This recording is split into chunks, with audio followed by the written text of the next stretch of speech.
still remember the freezing feeling in that hospital room that day, the sharp smell of disinfectant, the steady beeping of the monitor, and the moment the doctor looked at my entire family and said, "He suffered a severe stroke. He may be paralyzed long-term. He'll need full-time care." No one spoke. My brother lowered his head and checked his phone. My sister immediately sighed and said she already had 2 small children to take care of. My mother just cried, without looking at me even once. Then every eye in the room slowly turned toward me. "You work freelance. You're more flexible. You don't have a family anyway." In just a few minutes, my entire life was decided by people who never once asked if I was ready. I looked at the man lying motionless in the hospital bed. The man who had spent almost his entire life favoring my brother and sister over me. And the most painful part was, he didn't object. But no one in that room knew that 3 months before the stroke, my father had secretly changed something that could destroy this entire family. If you want to hear the full story, comment 1. You might realize something truly meaningful about the real value of the person who quietly sacrifices everything. After that day, my life almost completely disappeared.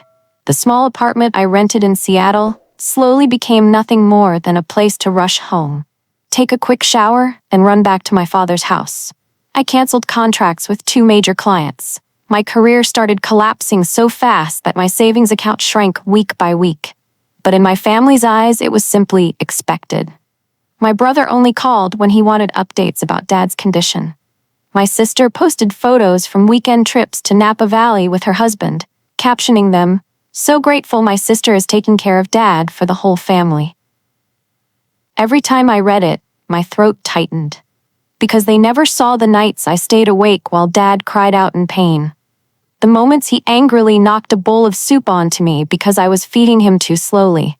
Or the nights I sat on the bathroom floor at 3 in the morning, crying silently so no one would hear. The thing that hurt the most wasn't the exhaustion. It was the way my father looked at me. Even while I changed his diapers, cleaned his body, and massaged his numb legs, he would still ask, "Where's Michael?" My brother, as if the person staying beside him every single day had never existed at all. And then one night, while I had fallen asleep beside his bed, someone gently placed a blanket over my shoulders. I looked up and saw the only person in the family who had ever truly seen me. It was Uncle Raymond, my father's old friend who had been his personal attorney for more than 20 years. He didn't say much. He quietly looked at my hands, red and raw from disinfectant, then softly asked, "Do you really think your father doesn't know who stayed by his side?" I let out a bitter laugh. If my father knew, then why had he spent his whole life choosing my brother over me? But instead of answering, Uncle Raymond simply glanced toward the old safe sitting in the corner of my father's bedroom. Then he said something that sent a chill down my spine. Some things people only reveal when they know they're about to lose everything. If you're still listening to the story, leave a dot in the comments. After that strange conversation with Uncle Raymond, I started paying more attention to the old safe. It had sat silently in the corner of my father's bedroom for years. No one was ever allowed to touch it, not even my mother. But that weekend, my sister insisted on hosting my brother's birthday party at Dad's house. "We all need something cheerful right now," she said, as if this wasn't the home of a man struggling every day just to breathe. And of course, I was the one cooking. From morning until night, I ran non-stop between the kitchen and the living room, while relatives laughed, opened champagne, and took family photos. No one asked how much sleep I'd gotten that week.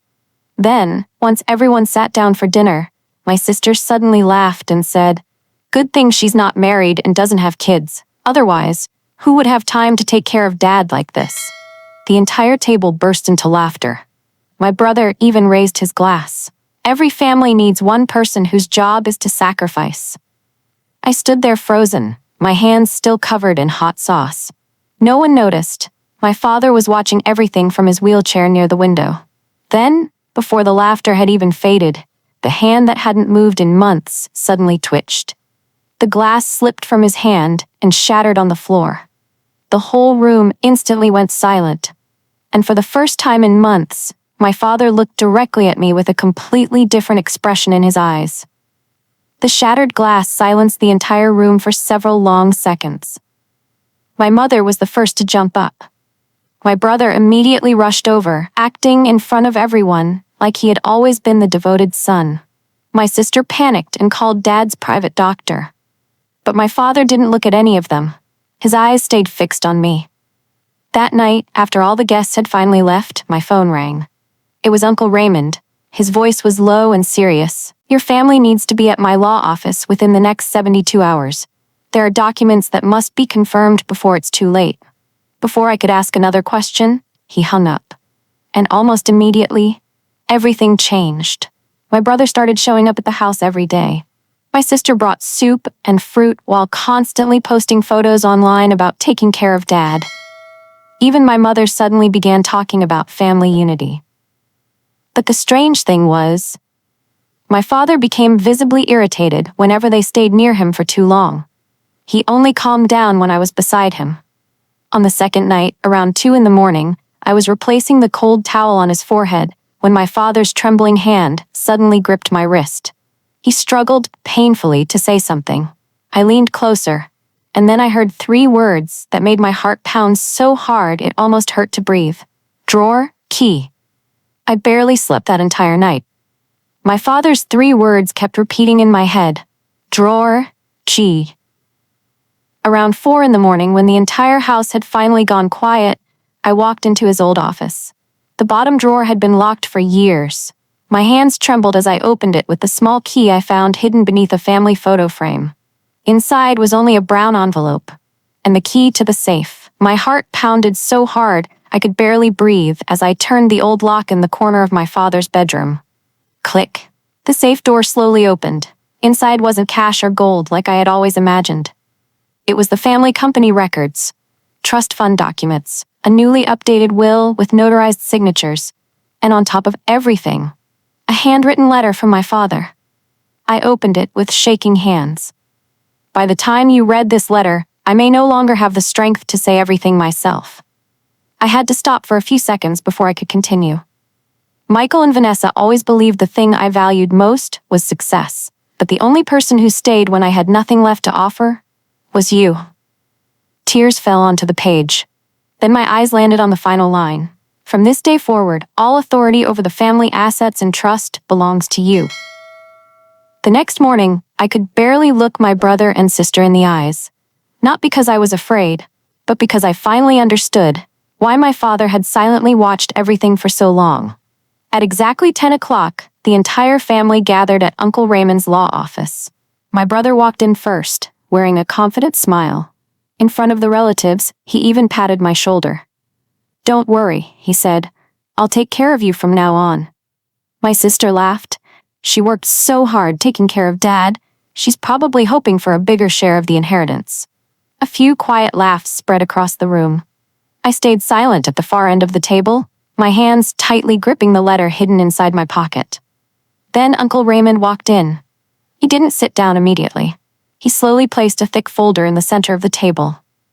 "Before I read the will," he said calmly, "I think everyone should hear this first." My brother frowned. "Is all this really necessary?" Uncle Raymond didn't answer. He simply pressed play on a small voice recorder. And 1 second later, my father's weak, raspy voice filled the entire room. "If you're hearing this, it means I finally learned who stayed because of love and who was only waiting for me to die. If you've ever been overlooked after sacrificing everything, leave a 1 in the comments." The entire room froze the moment my father's words ended. I watched my sister's smile disappear first. My brother immediately straightened in his chair. "Dad's sick, he wasn't in the right state of mind to..." "Michael." Uncle Raymond's voice cut through the room like ice. He recorded that before he was hospitalized. Then he opened the thick folder in front of everyone. "I'll now begin reading the updated will signed 3 months ago." Each page turned slowly, painfully slowly. The family house, the investment accounts, medical decision authority, every single one of them was left to me. My sister shot to her feet. "That's impossible." But the biggest shock still hadn't come yet. Uncle Raymond pulled another document from the file. "In addition," he said calmly, "Mr. Harrison requested an internal audit before his passing." My brother instantly went pale. I had never seen fear on his face like that before.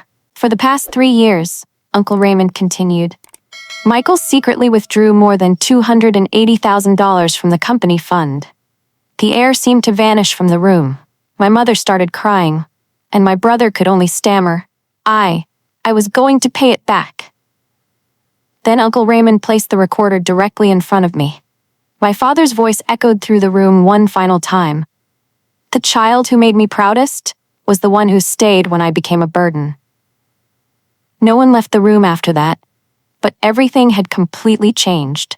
My brother no longer sat there with confidence. He stared down at the table, his hands shaking so badly he spilled his glass of water. My sister kept shaking her head as if denying reality long enough could somehow make it disappear.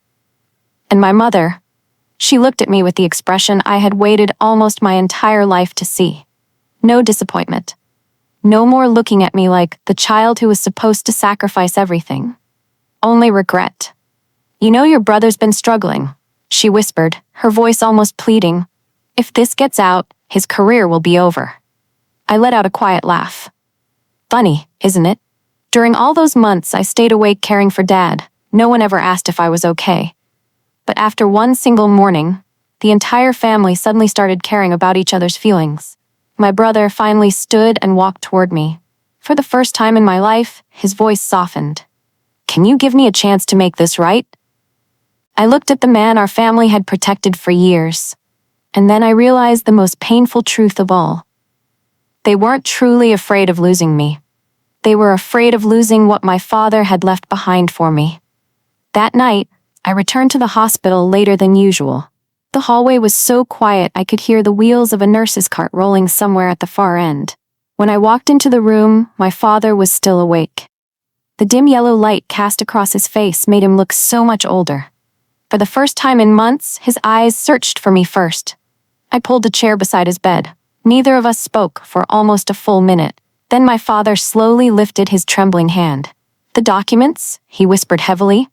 You saw them? I nodded softly. His eyes immediately turned red.